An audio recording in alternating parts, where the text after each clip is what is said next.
Mother Knows Death, starring Nicole and Jemmy and Maria Q. Kane.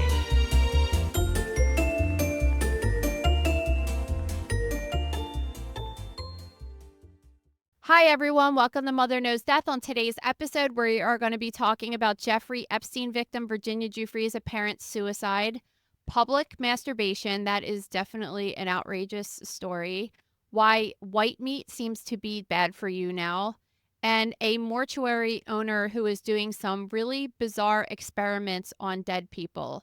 So much to talk about on today's episode, but let's get started with this bizarre case of Virginia Giuffre. All right, first I want to say sorry for my voice, but I am a victim of the pollen outside. It has been a brutal past couple of days, barely been able to breathe. But you're just going to have to get through it. So, a couple weeks ago, we had reported that Virginia Giuffre, who's one of Jeffrey Epstein's most notable accusers, had posted that she was in this really bizarre accident with a bus and that doctors had given her only 4 days to live. But as the days had passed, this information was coming out that it seemed like her story wasn't adding up and it wasn't true. And people were reporting that there was a bus accident, but it wasn't that bad and nobody had been reportedly hurt from it. And then because of that, everybody started, questioning if she was making it up and if she was making this up. Did she make everything else up with Jeffrey Epstein? But now a couple weeks has passed since that incident and she has been found dead in an apparent suicide. So when she went to the hospital after this accident that she was in, I guess they were saying that the police never went to the accident because they weren't available. And they said if anybody had been injured to go to the hospital. So she showed up at the hospital, but like way after the accident happened. And she said when she obviously had bruises all over her body when she got there. And you could see it in the photo that she posted on social media. But the source that was giving information from the hospital said that she didn't tell them where the bruises came from, which is really bizarre. So that came out. And then what about the husband? Yeah, so after the criticism started coming out about the accident, then she came forward and said that she was a victim of abuse at the hands of her husband. And before her death, her family had come out and said that there was an alleged incident in January where I guess her and her husband have been separated since 2023, and she had gone on a trip to celebrate one of her kids' birthdays, and allegedly the husband had beat her up so badly that she almost lost her life. And at that time, so then the husband somehow was able to get this emergency restraining order against her, saying she had been violent. A couple weeks went by, and in February, she texted him, which violated that order. She was supposed to appear in court I think on April 9th, definitely the beginning of April, about that violation of the restraining order. Then this bus accident happened. Also, a week before the bus accident happened, she had posted on her Instagram a photo of her children with the caption along the lines of, like, "My sweet children, you've been poisoned with incorrect information." So to sum this up, he beat the crap out of her, somehow turned it around on her, and then she got her kids taken away from her temporarily. Allegedly, yes. That's what it sounds like happened. Okay, so that's a lot to deal with, obviously. Now I remember when we talked about this a couple weeks ago, Maria and I were saying that there's definitely, it seems a little bit of a weird story. And then you have to start thinking, like, is she having some kind of a mental health issue, especially because police were like, nah, that accident wasn't bad. Like, she's not dying from it, whatever she's talking about. So the first thing that I thought of was, well, if she knows that she's dying in a couple days, that could only mean one thing, right? Which is suicide. So of course, when I heard this a couple weeks later, I wasn't surprised because I just kind of felt that something's been off for the past couple weeks with this story. And of course, anything associated with this whole Jeffrey Epstein case, I'm always skeptical of anyway. But so apparently police got a call to her house and that there was somebody that was unresponsive, a woman unresponsive. And when they showed up, they said that the EMS or the emergency medical services had provided some kind of first aid to this person, but they were not able to resuscitate them and they were pronounced dead at the scene. Okay. So that to me means that she likely could have been already dead. We don't know, but they came out right away and said that it's suspicious it's not suspicious for anything like foul play or anything like that. And they're saying that they really believe that it's suicide. So when they come out and say that before the autopsy and everything's even done, that to me means that they walked in on something that looked like a suicide, such as she was hanging or she self-inflicted gunshot wound or something like that. But they still have to investigate the death because, as we know, people always, not always, but people kill people and try to make it look like they killed themselves. So they're going to do a thorough investigation, especially with her because she's such a high profile person and there's people that likely would want to kill her. Well, yeah, and I think it's worth bringing up this social media post she made a couple months after Jeffrey Epstein's suicide, where she had said that a lot of people wanted her quiet, and at that time, she was by no means suicidal. But we actually covered this in the grocery room yesterday, and I thought you made a really good point that, yes, she did make this public statement that at that time she was not suicidal, but a lot has gone down in her life in the last 6 years since she made that post. Well, really in anyone's life, if you talk to any of us in 2019, I'm sure a lot of people's lives have drastically changed because of everything that's been going on. But yeah, since then, so Jeffrey Epstein had already, killed himself in air quotes, in the jail prior to her making that statement. But since then, there's been multiple records that have been released. There's supposed to be more records coming out, and there's a chance that maybe she knows something like huge is coming out and maybe that was stressing her out or like we don't know. Well, you have to imagine every single time there's news about this case, she has to relive the trauma she went through every single time it comes in the press. Yeah, and what is really unfortunate too for her is that so Jeffrey Epstein's dead, so there's no talking to him anymore. Ghislaine Maxwell's in prison, so she's harder to get a hold of. So it's like she's the next in line for the Jeffrey Epstein stories, unfortunately. So every single time it's in the press, she probably gets harassed. And it just brings up the trauma over and over and over again. And as we know, minor victims of sex abuse between the age of 6 and 17 are at a higher risk of psychopathy, chronic suicidal thoughts, PTSD. So it doesn't seem unlikely that she was going through that. And really what makes me think that she was the statement that was given by her family, which basically said, she's been struggling with emotional trauma for years of abuse and it's become too much for her to live with and she was struggling. So they didn't seem to be surprised about it, which makes me think they definitely, she's been going through it for quite some time and it would totally make sense. I mean, most of us know just the Jeffrey Epstein part of her story, but Maria and I did a high profile death dissection on this yesterday in the grocery room and she had like crazy abuse before she even met that dude. Yeah, I mean, it started from when she was a child. She had claimed that a family friend had sexually abused her, which caused her to run away. She ended up living between foster homes. Then as a teenager, she ended up somehow living with this pimp in Miami. And then right after that, she was trying to start to get her life together. She got this job working as a locker room attendant. And that's where she met Ghislaine Maxwell, who then introduced her to Jeffrey Epstein. And then, couple years with them, she then meets her husband, who now she's alleging is abused. I think studies have come out that have shown that people that are victims of abuse tend to be more attractive to other abusers, like they could smell them out almost.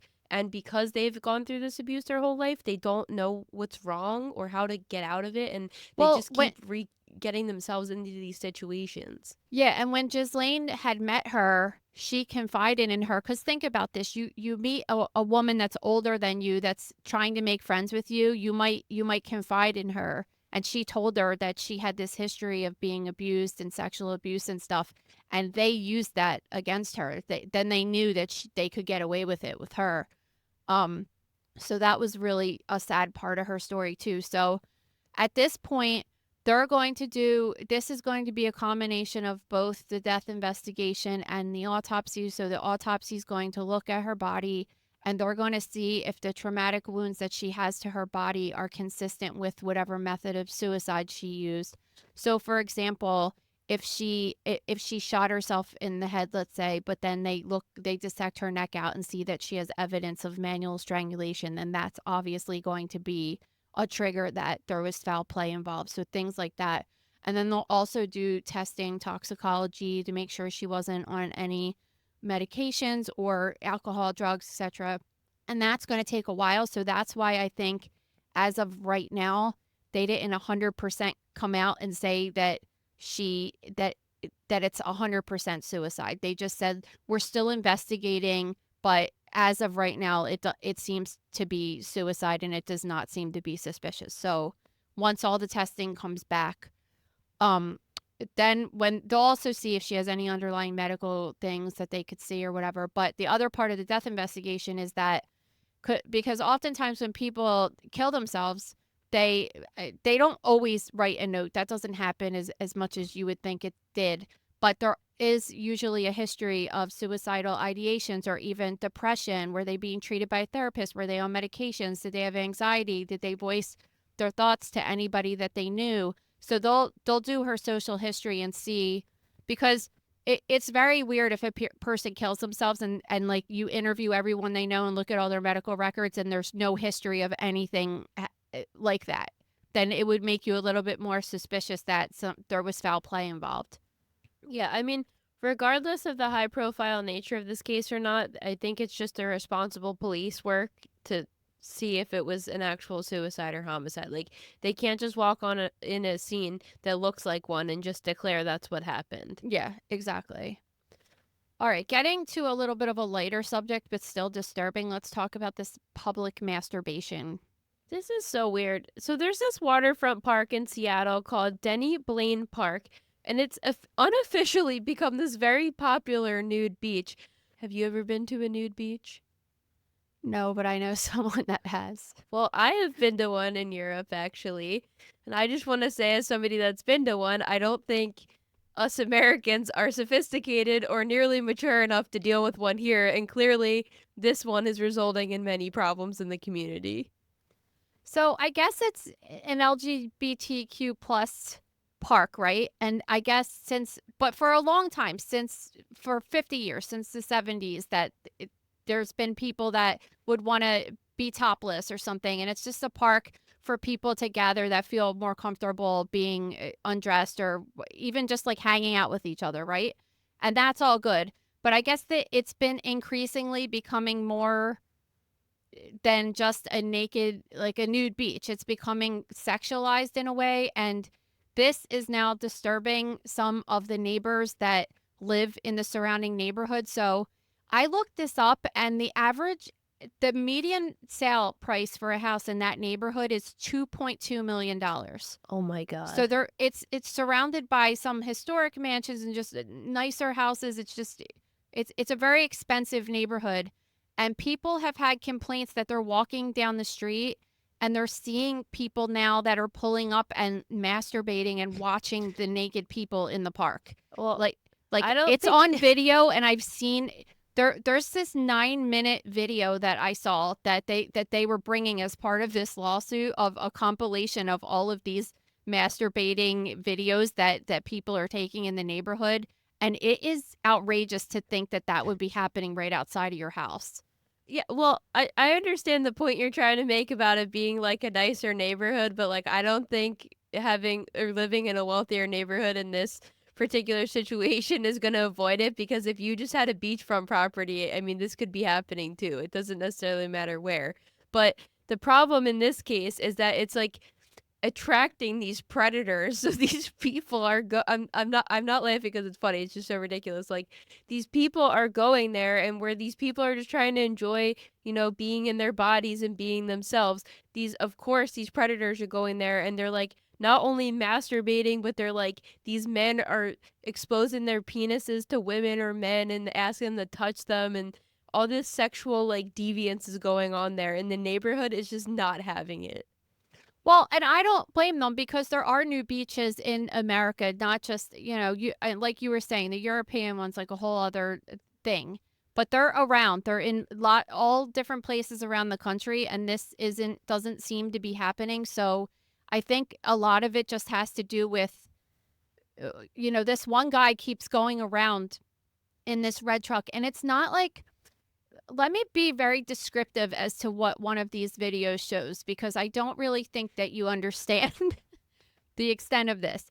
This isn't like a guy pulling up in a car, like rubbing one out over his pants. This is like, this guy gets completely naked, gets out of his truck, and just starts jerking off in the middle of the street, and then goes back into his truck and bends over and starts jerking off and like fingering his butthole, like in the neighborhood. Okay, this is like, it's like police need to arrest these people and get them away, right? It's just, that's the end of the story. So, and the thing is that the guy keeps coming back because, like, why not? You don't get in trouble, so just keep doing it. It's not just one man either. It's like multiple Oh no, people. there's a video of 2 naked dudes like in a tree jerking off. It's the most outrageous shit because, like, once you let it go, then this is how life works. It just gets increasingly worse and worse and worse. So I guess the community is suing the city, being like, you need to take care of this because it's becoming such a problem. But they want to make clear they're not trying to remove the nude element of the park, because in Washington, it's not illegal to be nude in public unless you're in the presence of a minor. I actually think it's if you're in the presence of somebody under 11 years old, which is That's crazy. the problem, though, because this park is not specifically made to be a nude beach. It's not really even officially a nude beach. It's become that. So I'm assuming that people sometimes just go there because it's a park and they want to go there with their kids. And that's whatever. Like, I don't give a shit what people do. Like, they're all over the place. And as a parent, I just would be like, all right, well, there's a nude beach in Florida. Like, I'm not going to go to that one with my kids. It's just really not that hard to avoid. Like, people could do whatever they want to do. But the public sex outside of the park where people live is, I understand why they're flipping out about this. But did you see this, that last year the city announced a plan to build a playground at the park to deter the nudity that's upsetting the neighbors? Like, what are you thinking? If it's spiraling out of control to the point people are having sex in public or masturbating in public, then you're going to propose putting a playground there? Like, it's not going to make the people stop. They're already doing it in public. This is really the best part of the story. So it says, according to the city, it plans to build public masturbation deterrence structures for outside. Like, what? It's just it really is just really nuts. So I didn't even, I don't know how I stumbled across this story this week, and I started looking into it. I'm like, oh my God, these people have been dealing with this, and I completely understand. I don't live in a city, obviously, but just thinking about somebody doing that outside when I'm walking to my car or something. Kids just, and teenage girl, one of the stories was about teenage girls with the guy that was exposing his genitals, and then he started peeing right in front of them and stuff. It's just kind of like, okay, you guys are pushing it beyond what it should be, and it needs to get reeled in a little bit.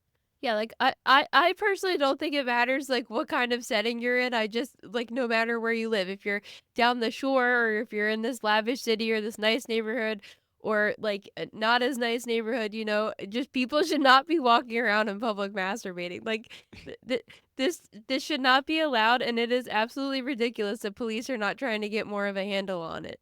Especially, it's like you're saying, this hasn't even officially been declared a nude beach. So, like, really, they could just be like, nobody's being nude here anymore. And I understand they don't want to take that away from people that want it to be like that. That's the kind of shit they have to do. They have to do, like, extreme measures because they just let things go in the opposite direction, and then they have to go crazy in the opposite direction because, like, people don't know how to behave. Well, yeah, like, when I was in France and went on the nude beach, it was like you can just tell who the tourists were versus the people that live there, because all the Americans are, like, back there, like, snickering, like, oh my God, boobs, right? And it's like, to European people, this is just everyday life. It's not that big of a deal. Like, you don't have to over-sexualize nudity.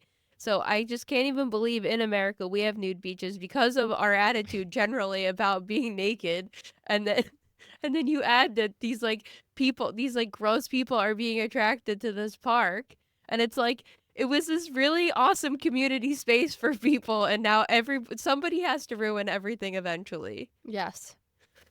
All right. Disturbing story. This person deserves death, in my opinion. No, totally.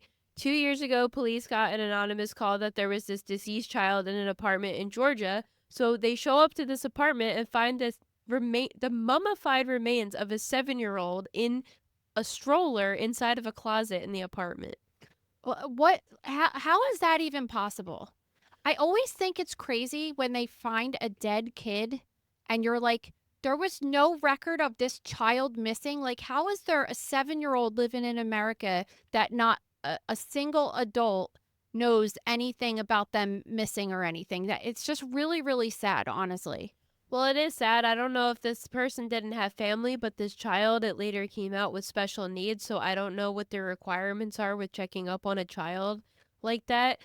It seems like with the investigation that the mother had moved out of the apartment months beforehand. She admitted to leaving the child alive in the house because she was quote unquote too much to deal with, which is so ridiculous. We actually have a story coming up in another episode this week where I really think we should start, going back on an eye for an eye type of punishment in certain cases. Like, this mother should have to go through the abuse she put her child through. Jail is just not enough for some people. There has to be, yeah, because I think with some criminals too, it almost seems like, okay, so she has, and listen, like, I'm sure having a 7-year-old that is autistic and has cerebral palsy, like in this case, and is, I don't know if she was in a wheelchair or whatever it was, but I'm sure it's a lot, especially if she's a single mom. But if you really, really think that it's a lot, you can give your kid to an adoption agency. You don't, you don't have to have the kid if you don't want the kid. And there's somebody that would take care of the kid, especially when they think that the other choice is the kid getting abused and killed. Somebody will take the kid. There's plenty of people in this world that have open hearts to children with disabilities, anything, that would take this baby and love this baby. Like, that's it. This is an interesting point you brought up because we were very judgmental on another episode of, this whole Huxley situation and these people like giving their kid back and stuff. And I think this is one of those situations where you could be more accepting of, you want to hope that when you have a child, you're going to devote everything in your power to taking care of them. But in this case, instead of resorting to murdering the child, you should certainly be trying to give them a better opportunity at life and having another family take them on. But sometimes in cases that we talk about, these people have such, they're like sociopaths. You could sit there and just be like, so you're living in an apartment and the kid's a lot to handle, and you stick a live human being that's your child strapped in a stroller and put her in the closet and just walk away and move out, and that's the end of the story. Like, she shouldn't deserve to live on this planet anymore. Like, she's never going to be rehabilitated, in my opinion. Like, well, this is what I'm saying. She should be strapped in something and shoved in a closet and left to starve to death. Yeah, they never do anything like that. And listen, like, maybe she's got underlying mental illness, or maybe she's just plain evil, whatever. But it's such a gross story, and starving to death and is painful. And there's just a lot more to the story too, because I think the prosecutor was like, I just want her family to know that now that maybe they can rest knowing that she's in jail for. It's not enough. But so when they say a statement like that, though, I'm like, so the prosecutor's trying to reassure a family that didn't know that their 7-year-old family member was missing for months. Like, and I don't know, like, there's something about the story. Like, I don't buy it. How's a 7-year-old kid just like not heard from or known? There's no friends. There's no, the whole entire thing to me is nuts. And then if she moved out of the apartment, did no one move into the apartment? Who found the kid? I didn't hear anything else about the story. It's just crazy. And then again, think about cops getting a phone call. You get a phone call, either the cops and the medical examiner's office, that there's a dead kid strapped in a stroller in a closet. Like, how does that not haunt you for the rest of your career? I don't and then know. the kid's mummified, like just left there, just like trash. It's so sick. Well, the mother pleaded guilty to murder and was sentenced to life without parole. I just think when it comes to the murder of children, especially in this nature, this child suffered. She starved to death. I'm not even trying to be like Nancy about it. Like, I can't imagine the suffering this little kid went through, and then this mom's just like going to be in jail the rest of her life. It's just not enough. In certain cases like this, it is just not enough.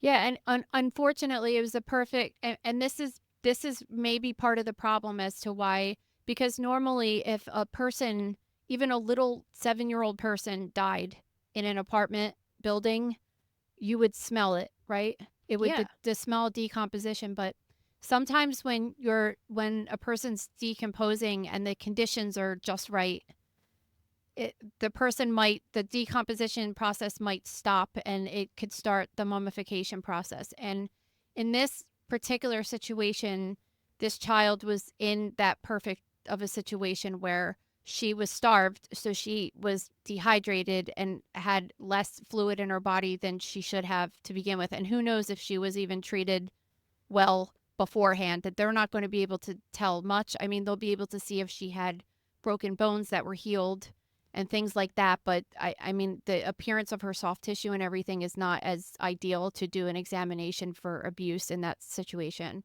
But so she was dehydrated, and bacteria need water in order to, they need moisture and water in order to replicate and to break down the body. And then further things can break down the body to cause decomposition, like a fly is in the apartment, and then the fly lands on top of a person and it lays eggs, and then those eggs turn into maggots, and then that aids in the decomposition process as well.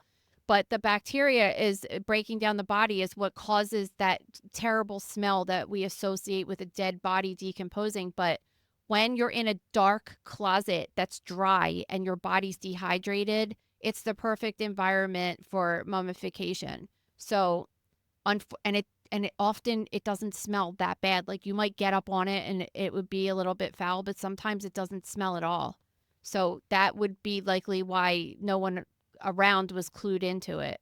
This episode is brought to you by The Gross Room. Guys, this is your last chance to get in for $20 for an entire year of gross. Like we said earlier in the episode, this week's high profile death dissection was on Virginia Giuffre, and we really go into depth talking about that in this large article about all of her background and all of the different theories that we have up until this point. I also posted a really insane video this week of doctors removing a rectal foreign body from a person. And let me just tell you that the guy is in stirrups that you would normally use in a gynecologist's office. So that's always satisfying to see a man in stirrups like that. But yeah, a couple of really other interesting videos we have going on this week too. So check it out. Yeah, head over to thegrossroom.com now to sign up. All right, this case pisses me off so bad. Yeah, this baby was born on March 31st with complex congenital heart disease, had a procedure, and was scheduled to go home on April 16th.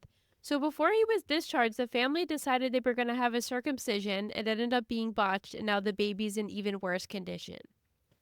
I hate hearing this story. So this happened at New York Presbyterian Morgan Stanley's Children's Hospital, like a pretty big deal hospital that you would never expect such sloppiness to happen. And I guess the kid was diagnosed with a congenital heart deformity when he was in utero, and they told the parents, listen, when you have this kid, they're going to need a little bit of surgery, and like a smaller surgery, and he should go on to live a normal life. And so they didn't think anything much of it. And apparently the kid had heart surgery, okay, open heart surgery as a newborn infant, and survived it and was fine. So he was scheduled to get a circumcision, and he was actually supposed to be going home within a day or two because he was at the end of his hospital stay. And they decided to do it at 11 o'clock at night, which I don't really know anything about what happens in the hospital when they're weird. doing. It might, but I don't know because there's doctors there. I don't even know what doctor does it, honestly. I don't know if the obstetrician does it. I don't know who does it. I have no idea about it because I'm telling you right now, like, I have 3 girls, but if I had a boy, they were never getting circumcised because and this is actually proof to my point, because the dad had written this Facebook post about, oh, my son was going in to get this minor simple thing done and this and that, and it's just like, I think that a lot of people just think that it's like this nothing thing, and there's from all the cases that I've seen, the complications and all messing with that crucial area in a man. No thanks. I'm not into it at all. I just don't think it's necessary, but people could do whatever they want to do. That's just my personal opinion. So I don't know anything about it, but apparently they were doing it at 11 o'clock at night, and he started having severe bleeding afterwards, to the point where the nurse said that she went in and saw that the bedding was soiled with blood. And to me, I feel like as a nurse, that should be very alarming, that that's a significant amount of blood for that procedure. And apparently, I don't know if it was a fellow that was there. So a fellow is a person that had went to medical school, finished residency, and is maybe doing a specialty in that field, but is not yet an attending physician, which is when you know, you're the top level of the doctor in that situation. So a fellow is still someone that technically a doctor, but still in training. So throughout the night, there were multiple checks done, and apparently it just seemed like the bleeding didn't really stop, but they went on for hours and hours and hours, and it wasn't until the morning that they decided to take blood work from this kid, and they found that his hemoglobin was so low that he lost 1/3 of his blood and needed to get multiple transfusions. So what happens in that case is, when your body doesn't have enough blood, it starts pulling the blood from from your organs to keep you alive. And unfortunately, that caused his bowel to die. His colon died. So they had to cut him open and do emergency surgery to remove his dead bowel so he wouldn't die. 20 blood transfusions this kid's had. The worst part is before any of this went down, so because they took so long to figure any of this out, the mom's not there because this kid was born early and has been in the hospital for this heart defect and the Yeah, I was just surgeries. gonna ask about So the this. mom's not admitted. She had the baby a while ago. So the kid is scheduled to get this procedure done at night. She comes in the morning thinking she's going to start discussing releasing the kid back home, and she finds him pale and like unconscious. Like he looks like he's dying. And finally, I just can't imagine what's happening here.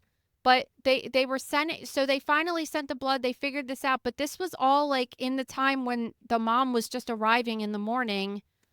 So she saw the baby looking like this. They started doing all this workup. They found out that the kid was severely anemic, losing blood. And I really just don't know what happened. It looks like they were having a hard time getting a line on the kid. They didn't let the attending physician, so that's really the one that's in charge, know something until like 8:30 in the morning during a shift change. So I don't know if it was just like nurses and residents and fellows that were just trying to handle this themselves. Well, But let me just ask you. So obviously, if this was a normal situation and he hadn't had that procedure and had to stay longer to the mom, and she was in the room with him still, obviously I would assume somebody would have found it a little sooner because the family would have been holding the baby and somebody would have been checking on the baby more. So to me, this seems like after the procedure was done, he was clearly not being checked up no, on enough. though the alarming part is that he was checked up on multiple times. Yeah, like He was this checked is- at 2:30 in the morning, 3 o'clock in the morning, 5 o'clock. There's all documentation. Like someone kept going in and saying like, it's but bleeding a lot. Let's change it. Let's do this. Let's do that. But they never did anything else to see what was happening. And when I'm just trying to be like, what happened, okay? Because obviously it could be botched. I don't even necessarily know if the circumcision was done incorrectly. The thing is that I don't know what the kid's underlying congenital heart issue is, but there's a possibility that he could have been on some kind of medications and blood thinners because of it. And that would cause even a minor injury to bleed a lot. Well, So- that was my next question. Was if they really wanted the circumcision done, were they not advised properly to wait a certain amount of time because he just had this pretty serious Well, procedure? that's not that wouldn't they wouldn't say, okay, well, you know the risk, the kid might bleed to death. Like they wouldn't do that. Like if they thought it was that risky, they would just wait and not do it yet. So I don't know. Like I don't work there and stuff, but and obviously there's more to the story, but the bottom line is like the dad's not lying. All of this happened and you have to sit there and say like why? What happened? Cuz something isn't right and I this is why I fucking hate circumcisions because I hear listen, like I think 90% of people or 95% of people that get them done have no issues. But when there's complications, you just sit there and you're like, oh my God, like my kid didn't even have to have this. And now I have a case in the grocery room of a kid that got his penis amputated by accident.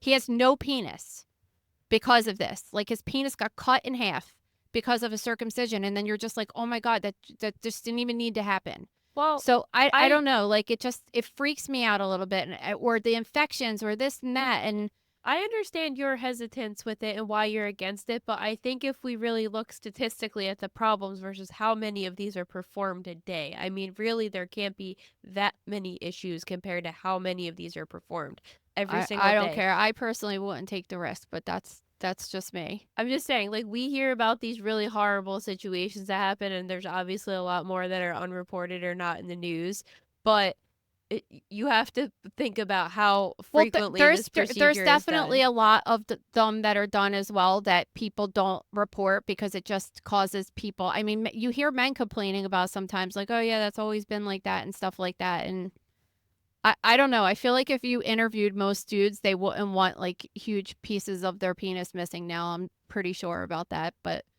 whatever. People could do whatever they want to do. I think that it and it's just like everything else in the world. Like there's always risks with everything, but to me, I'm just like just going back in time with this kid, you're just like, "Oh my God, this kid had to have so now he had a bowel resection, so he's going to have adhesions. If this kid even survives all this because this is a lot for a little body to go through.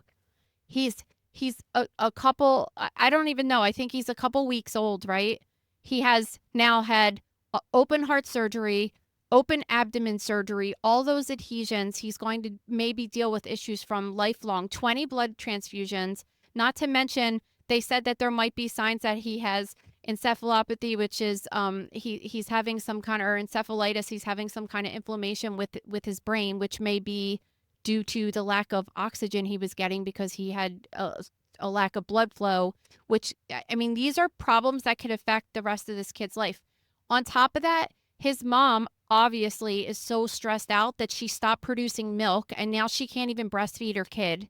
And the kid has to have a tube feeding anyway. The whole thing is so upsetting and it just it makes me think of a couple situations that I've heard of. One I've had personally where for whatever reason the attending doctors go home at night and there's these gaps where like the residents and fellows are kind of watching over things and bad shit goes down. I feel like we had a story on that recently on Mother Knows Death, but I personally know of a story of that as well.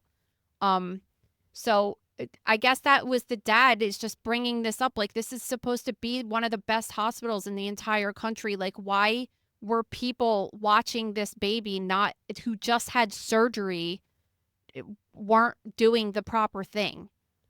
I just hope that I mean, obviously the hospital has to be doing an investigation, but they need to figure out exactly the whole what thing happened. is who cares though? The parents are going to get $5 million. Who cares? It's not about the money. I'm saying like they need to investigate this so it doesn't happen to another patient. Yeah, but like it keeps stuff keeps happening. Like Because that's the thing. if this baby survives this, that's a miracle, but it is like total unnecessary stress this family has to go through when they already knew going into the birth that they were going to be having issues with the kid. Yeah, and I mean, I know one of my little nephews through a friend had open heart surgery and was born with a congenital heart defect. Like this that really doesn't. The only thing that has to do with it is maybe, like I said, the blood thinners or whatever. Like that kid was going to be fine. That has nothing to do with what happened there, and I just don't know. I really hope they update on it on this story because I want to read what happened because I just can't believe it. Or if any of you know any more about the story, please let us know. All right, let's move on to this new study that's come out to say that eating white meat can shorten your life. I just like hate life so much. It's Was always this backed by big red meat though? Like there's a lot of I don't know. To me, there's like some inconsistencies with this study. What do you think? no. It was published in a journal called Nutrition. I don't know. Well, I actually don't know who funded the study, but it was Well, in a they medical. they never really It was come in a forward with medical. that information. I honestly like. Okay, let me tell about the study and then we'll go from there. So this was a large study that took place in southern Italy over the course of many years with 4,869 people. So that's a lot. And they were 18 studying years. Yeah, for 18 years they were studying what they were eating every single day. And they found that if you ate more than 10 ounces of white meat like chicken per week, which is not really a whole lot, No. it was linked to a 27% increase in all-cause deaths and more than doubled the rate of gastrointestinal cancer. Okay, that's kind of huge. And it's especially huge because when I was growing up, no, I think when I was growing up, it was like, oh, red meat's good for you. And then there was this whole movement in like the 90s that was like, red meat's terrible for you. You have to eat chicken all the time for every single meal. And I know people that are still doing that to this day. And now they're saying that it contradicts that study that red meat was causing GI cancer. Yes, but I want to say they said they weren't studying the lifestyle habits of the participants. They were also self-reporting what they were eating, so they could have been lying. And they were reporting the way in which they were eating it. So like, was this people who ate like, so they're saying at the end of the study, like the best way to eat it is baked or broiled. So were these people that were eating it baked or broiled, or were these people that were eating it deep fried every day? Like, big I difference. just personally, listen, like, I don't even think that it matters. I don't even think any of this matters anyway, because of these 4,869 people, like, yes, they were eating chicken, whatever, but like, they could have been doing other similar things that had nothing to do with what they were eating or exposures. They're all Italian, assuming that they all live in South Italy. They don't, I mean, maybe they have some immigrants there, but it's mostly all Italian people that have maybe similar genes and protective genes and mutations that they could have and things like that. So that alarms me too. And like, we've talked about this before. I definitely have told you this, that when I learned about this in school freaking 25 years ago, that cooking meat on the barbecue is terrible for you. It increases your risk for cancer.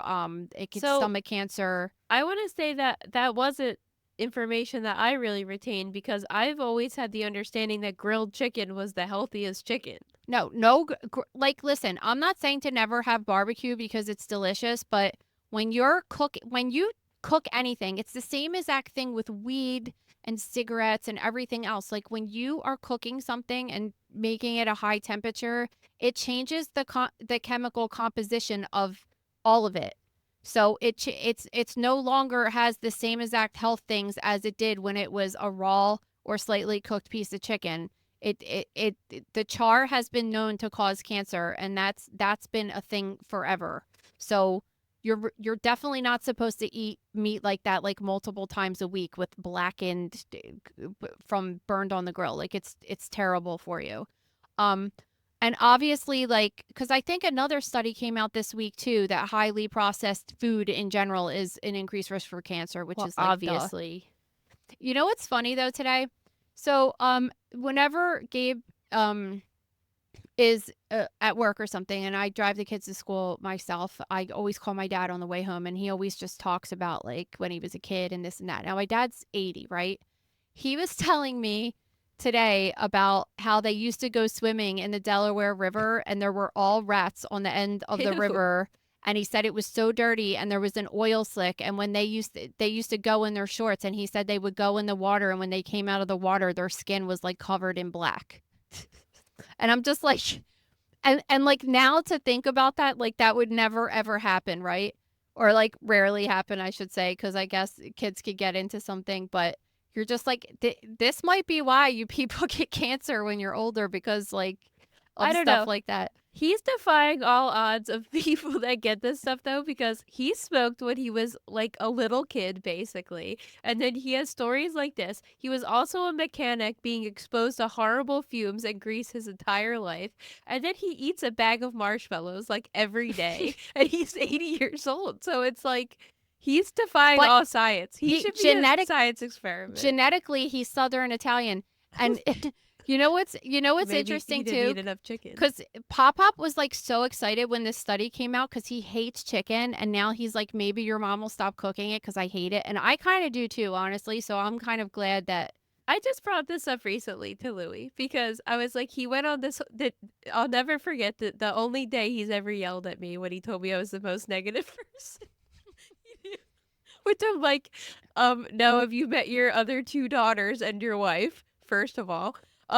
But it was the day that goes down in history as the day he yelled at me. But he also did this tight 10 about how he hated chicken and then proceeded to eat all of our gluten-free chicken fingers, even though it was the only thing we could eat at dinner that day. Oh, yeah.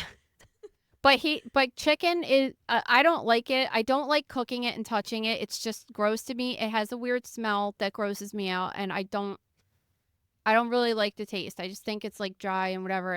But I cook it because I'm like, oh, this is a good thing to cook for my family. And now I'm kind of like, oh, I'll cite this study, even though I think that there's a lot of holes in it. This is the problem because like they put out a study like this, and now this might affect businesses because of this. Like it's because people will be scared and they don't. They really are just like, we don't know what the connection is. So really then it's like it doesn't exist as of right now. I mean, obviously, I think they give like, I guess that's why they're saying to use processed chicken because they probably give them like a shit ton of hormones and stuff. I had some chicken the other day that I got at the grocery store, and I couldn't believe how big the piece of chicken was. And I was just like, dude, this is not normal. Like, I don't know what the hell they gave this chicken, but Yeah, I cut it in half 3 times, like sliced it long ways, and it made like 3 normal sized chicken breasts. It was just crazy, and I'm just it like grosses me out because I'm like, ew, what are they giving these things to be this plump and stuff? I forced myself to eat chicken because I was under the assumption it was healthier. I still really like want to do a deeper dive in this study because it's giving conspiracy that big beef's behind it. Because they're having this moment right now. You know, Yellowstone's highlighting these cattle farms or these cattle ranches and how it's like this old American job that's being pushed out. And this could be a good moment for them to come back. Well, but they're not saying that you should eat meat instead. Like red meat? if the study was like, you know what, you should switch to cow because they have the cows equally have their. Actually, the dietitian that was interviewed for this said they eat fish, so maybe Big Fish is sponsoring this study. And then you'll get mercury poisoning. It's just like, whatever. This is the thing of the week. Remember, it was just like, don't drink tap water. Okay, we don't drink tap water. And now it's like, you're getting cancer from the bottled water. Like, it's just like, make up your freaking mind, people. I also just saw a graphic on Instagram that could have been totally fake, but it was something like 68% of our bottled water is just tap water. And I'm like, no shit. No, it is. I've always been saying that. I'm just like, this is like, I'm telling you, when I first told him that I saw bottled water in the store when I was a kid, he was just like, what kind of a stupid ass would pay money for water in a bottle? Think about this historically. It's like a multi-gajillion dollar industry, and yeah. Think about this full, like, picture historically. So people literally used to have to drink alcohol because it was cleaner than drinking the tap water. And now the clean water, quote unquote, we have is poisoning us in a different way. But if they're putting the tap water we shouldn't be drinking into a bottle, then it's actually making it worse because of the plastics. Yeah. Just think about that for a second. Really, historically, you've never won with the food. Like, it's kind of amazing we've lived this long as like humans, considering all of this. So I don't know why everybody acts all surprised by this. It's actually been happening historically for thousands of years. So I don't know. Wait, do you think next we're gonna find out that Ozempic's like really bad for you or something? No. No way. No, that would never happen. Okay, let's talk about mortuary owners doing experiments on dead bodies. Yeah, this mortuary owner in Austin has been arrested after investigators found she may have forged many death certificates and cut limbs off of corpses to conduct embalming experiments. All right, so I don't really exactly know what was happening here, but it's this. I'm gonna try to explain it to you how I think it was happening. She does cremation and she does embalming, and I guess that she was getting bodies, and before she was cremating them, she would cut off their body parts to do these experiments before. It seems like once she did the experiments, she was putting it and cremating it, although it wasn't clear if it was saying that she was keeping the body parts with the person. Because really, like, I have Gabe's mom here in ashes. Jen's got her dad. Like, how would you really know if the ashes from the arm weren't in there? You know what I mean? Like, a regular person wouldn't know. Is this how big the bag's supposed to be? I don't know, you know? So I don't know exactly what was happening, but she was doing experiments to see what would happen if you embalmed an arm versus not. But doing this with like cutting off heads and stuff, and I don't really know why she was doing it. But when they seized all of her information, they found that she was having communication with a place called Med to Market. Okay, yeah, so if this article says investigators said she was working with a medical training company named Med to Market on the quote experiments. She guessed around 15 bodies were quote mutilated and subject to experimentation with the permission of Med to Market and was updating the company on the outcomes. So then when they were asked about it, they said that they knew she was embalming the arms, and when they asked if it was normal, they said, well, med schools do it all the time. Okay, so But like, are you a med school? This is true to an extent, like, but listen, if my dad dies and I send him to get cremated, that doesn't mean that you, as the owner of the crematory, have the right to cut off his head and do experiments and then do that.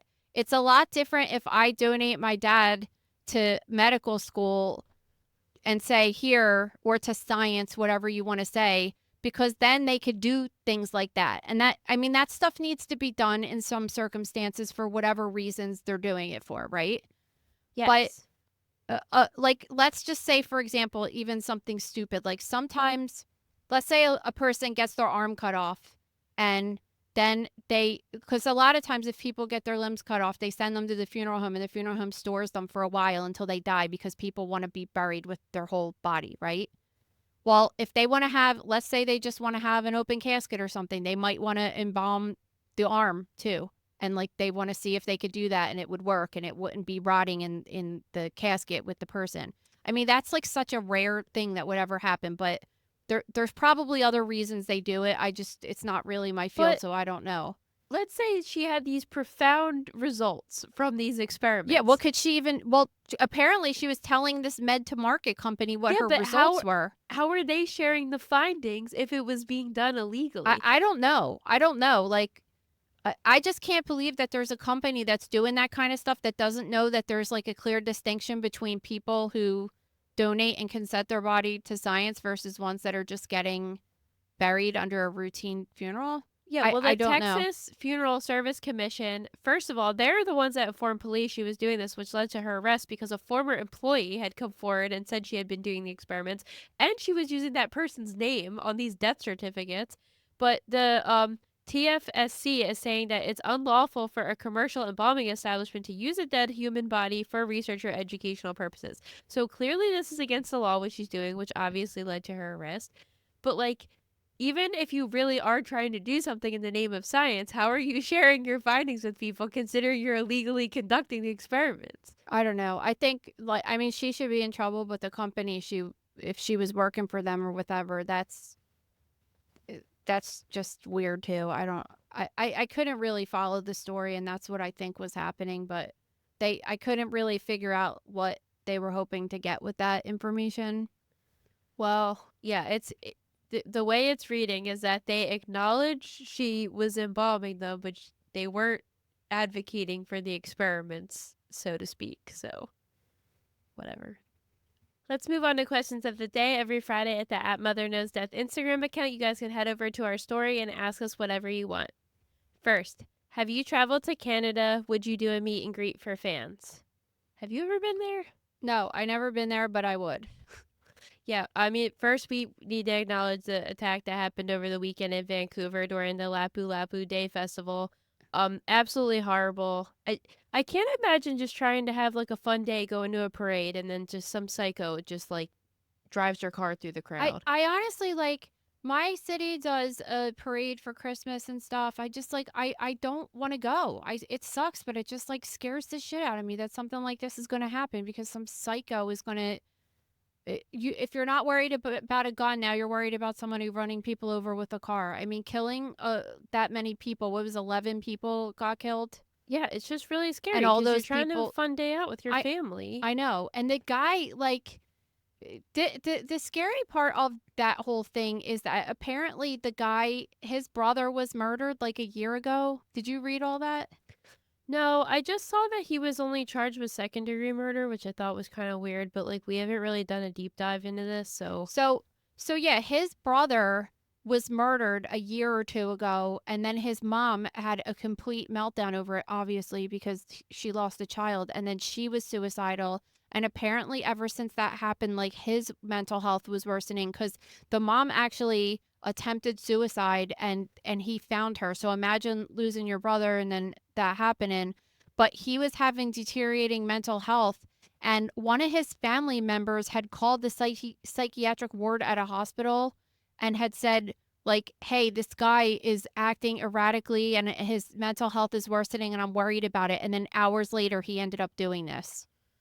oh my god, it's I so know. horrible. It is horrible because I don't know what the solution is, but obviously people doing this stuff are just not in their right mind, but it's freaking scary, man. I went to Montreal in December and I absolutely loved it. Having spoken French throughout my high school years, it was fun to, be in a country where they primarily speak French. It was like kind of trippy though because everybody is seemingly bilingual there. So they'll start off speaking French to you and then if you say like hello back, then they'll transition to English immediately, which was just kind of weird, but I did have the best gluten-free croissants of my life. I actually recently saw you could order them online, so we might be getting a nice treat in the mail soon.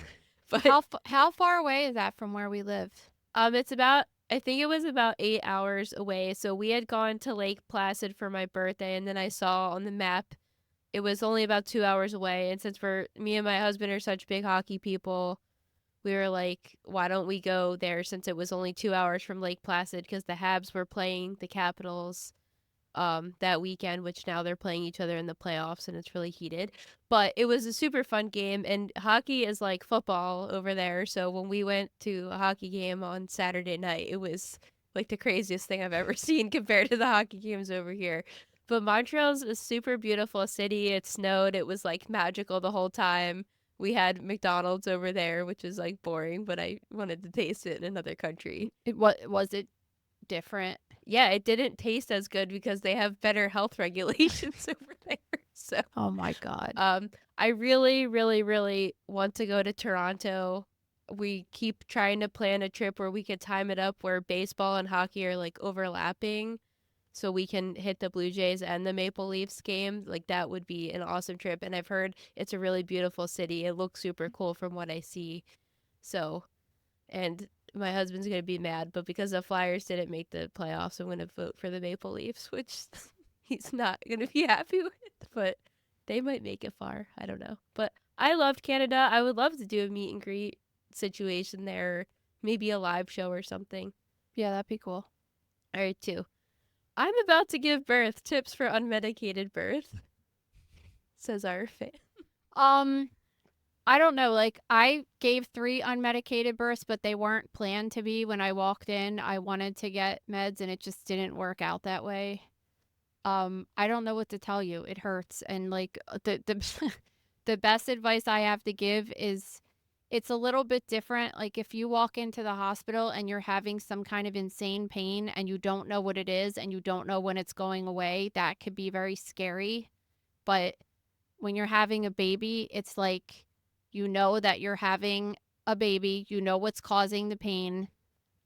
You're going to think that it hurts worse than you're going to say like something's not right. This hurts too bad. It's that bad. Um and then but like literally as soon as the baby comes out, the pain goes away.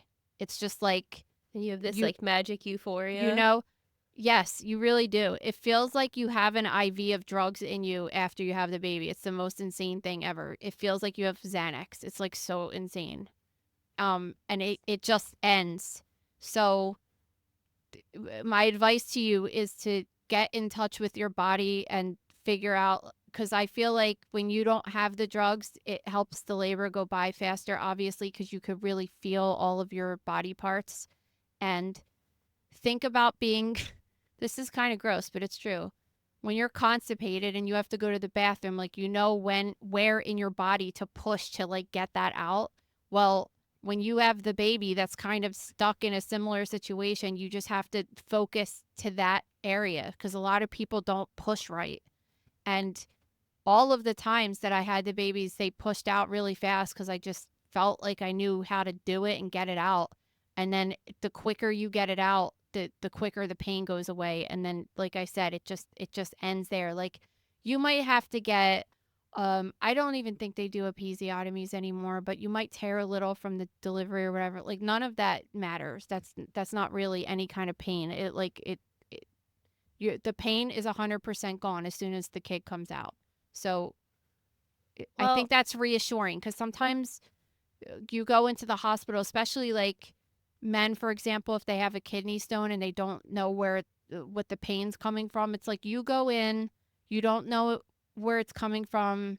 You don't know how they're going to make it go away. You don't know how fast you're going to get drugs to make that feeling go away. It's just very scary and unknown. With a baby, it's just kind of like normal stuff. I'm interested if the listener is doing this at the hospital or at like a birthing center or at home.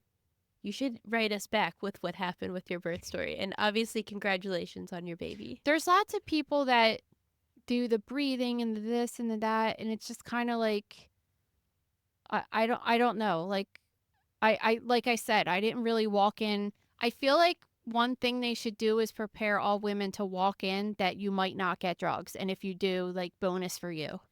And I never like I went in every single time with that reassurance and got screwed every single time. I follow this girl on Instagram who had 2 babies in the hospital, and then her 3rd baby she delivered at home, and she says the 3rd birth was the best one, like the natural one without the drugs. Yeah. Compared to the It other 2 really is. I mean, experiences. like I had Lucia that got up, I went to the bathroom like while they were still like cleaning her off and stuff. It was awesome. And it was Yeah. and I felt good. I got up and after everything happened, I got up and took a shower and like people come visit me at the hospital and they're like, "You don't look like you just had a baby." And I'm like, "I feel 100% fine. Like I could go to work right now if I had to. Like I feel my body feels fine." So that's the best part of it. It just hurts. I mean, I don't and some people are like, "Oh, it wasn't that bad," and other people think it's really bad. So it's just like if you never had a kid, it's just hard to say. Speaking of that, I just saw Kylie Kelsey recorded a podcast episode 2 days after giving birth. I'm like, this is really setting up bad expectations for us aspiring mothers. I don't think it is at all. Like I put on makeup the night I took a shower and put on makeup. Like like stop being a little bitch and get up and move on with life. If you have to sit there and take care of a human being, you're fine to sit there and record a podcast for a half hour. Like It's come crazy. on. All right, last question. Maria, you've mentioned your internship in New York. What field was that in? Well, when I was going to college for photography, I thought I was going to be like the next Annie Leibovitz. So I was trying to work in fashion, and I really wanted to get an internship at Vogue since I was like 12 years old. That was my dream. And then I believe a year or 2 before I was looking into internships, Condé Nast cut their internship program due to a bunch of legal disputes with other interns. So I applied for a bunch of other internships, and I ended up getting one at Elle Magazine, which was at the Hearst Tower, Hearst publication. So I did that. I think it was the summer in between my junior and senior year of college. So I woke up at 4:30 in the morning. I took the 6 a.m. megabus to Manhattan, and I worked till 6:37 at night. And then I took the megabus home, got home around 10 o'clock at night. And I did that for 3.5 months straight for 3 days a week. And then I worked the other 4 days of the week to pay to go to New York the other 3 days of the week. So that was crazy. It was real life The Devil Wears Prada. I mean, that movie is not exaggerated at all. That's not everybody at the office acted like that, but certainly some people did. I never saw that. What? I didn't. That is ridiculous. Is that like something the kids could watch, or Yeah, definitely. Oh, okay, yeah. 'Cause I think it's PG-13 because they reference like an eating disorder, and there's like a scene where she has sex with somebody, but I don't think they show the sex. It just alludes like they wake up naked. Like, Yeah. and there's no nudity. They could definitely watch it. I would say they should watch it. I think they'll really like it. But yeah, some people like this chick Stephanie I worked with was like the coolest chick ever. I loved working under her. But then there was other people in the office that were terrible. You know, it's part of the industry, and they don't pay very well. It was an awesome internship because I worked in the fashion closet, so I got to do sample trafficking and like, you know, see these $10,000 Gucci dresses before they came out that we'd pull for a photo shoot. And I got to go to the showrooms of a lot of designers, and that was really awesome. But it was difficult, and it was Not 100 gonna pay degrees. the bills ever. No, it never would pay the bills for me. Like, I think a lot of people that worked there came from wealthier families, so it didn't necessarily matter if they had a job that paid $25,000 a year, but that was the situation I could be in. So I enjoyed my time there. I did really love working in New York, and I considered if I had gotten a good job offer moving there, but I didn't, and that's fine because everything worked out pretty good. So I like how everything turned out, and I had a good experience there overall. But thank you guys so much. Please don't forget to leave us a 5-star review. And if you have a shocking story for us, please submit it to stories@motherknowsdeath.com or send us a message on Instagram. See you next time. Thank you for listening to Mother Knows Death. As a reminder, my training is as a pathologist assistant. I have a master's level education and specialize in anatomy and pathology education. I am not a doctor, and I have not diagnosed or treated anyone, dead or alive, without the assistance of a licensed medical doctor. This show, my website, and social media accounts are designed to educate and inform people based on my experience working in pathology so they can make healthier decisions regarding their life and well-being. Always remember that science is changing every day, and the opinions expressed in this episode are based on my knowledge of those subjects at the time of publication. If you are having a medical problem, have a medical question, or are having a medical emergency, please contact your physician or visit an urgent care center, emergency room, or hospital. Please rate, review, and subscribe to Mother Knows Death on Apple, Spotify, YouTube, or anywhere you get podcasts. Thanks.